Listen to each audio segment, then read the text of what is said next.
The echo of my mother's laughter still lingers in my dreams, vivid and warm like sunlight breaking through the clouds. At the age of 5, I held on to her memory with all my might, clutching her scarf as though it could bring her back from the crash that had stolen her away.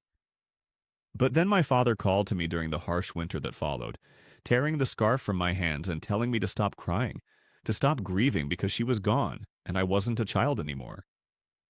His words stung deeper than the loss itself. I was still a young girl, barely able to tie my shoes, yet he forced me to bury my heart with my mother's memory. In that moment, I learned that love was a weakness in his eyes, something to be suppressed and forgotten. It was a lesson he'd instilled in me for years. After that, our house fell into a cold silence. Her name was never spoken again, her photographs hidden away, and my tears were met only with his cold stare. We were left to exist in the silence he created, where grief had no place and emotion was an enemy. I grew up quickly, not by choice, but because he left me with no other option. By the time I turned 10, I had stopped speaking of her altogether. Yet, in the quiet of the attic, I would sneak in to trace her handwriting on the old letters I had found. Each delicate curve of her words felt like a fleeting connection to the warmth I once knew. It was the only way I could hold on to her now, in the midst of a world that demanded I let go. In those stolen moments, I found solace.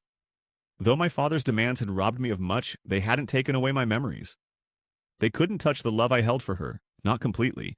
By the time I turned 15, I'd mastered the art of masking my pain behind a smile. It was a survival tactic because Dad's temper would flare at the slightest sign of weakness. A man who valued control above all, he was a successful lawyer who thrived on order, winning, and being right. To him, my grief wasn't just sadness. It was a rebellion, a flaw he couldn't fix. "You're too much like her," he'd say, as though it were an insult.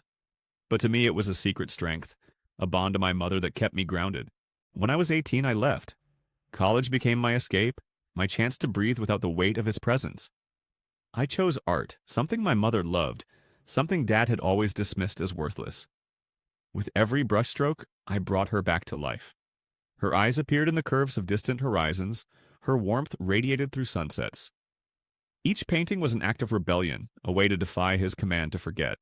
I built a small life for myself, far from his reach in a city that felt like freedom. I thought I had moved on, that his cruelty couldn't touch me anymore. But then, last month, a letter arrived. It was in his handwriting, sharp, precise, just like everything else about him. He had fallen ill, the letter said. Cancer. He wanted to see me. After all these years, 23 years since he told me to stop mourning.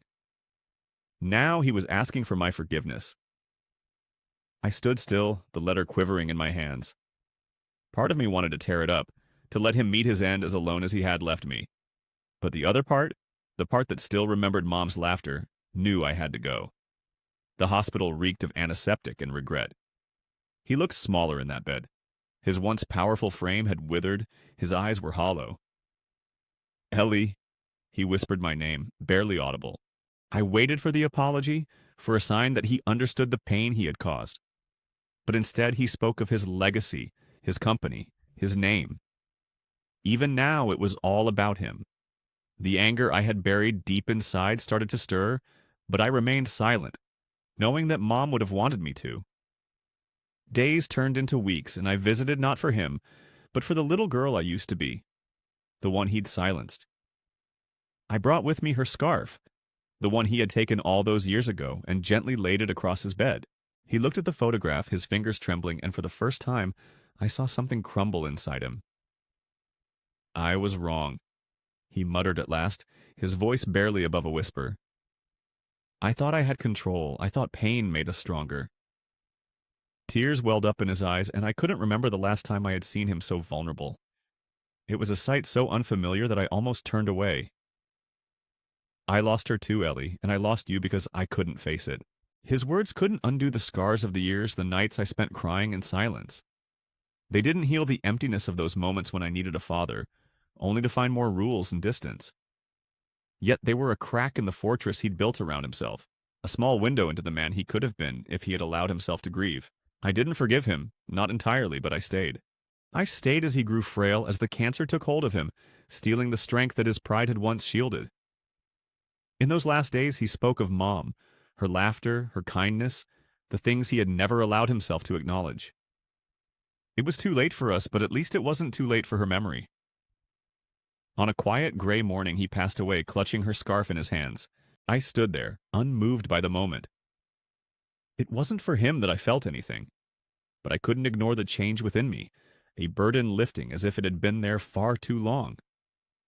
Revenge wasn't what karma delivered, as I had once expected. Instead, it came as clarity, making him confront the love he had long tried to suppress. The love that had always been more powerful than his need for control.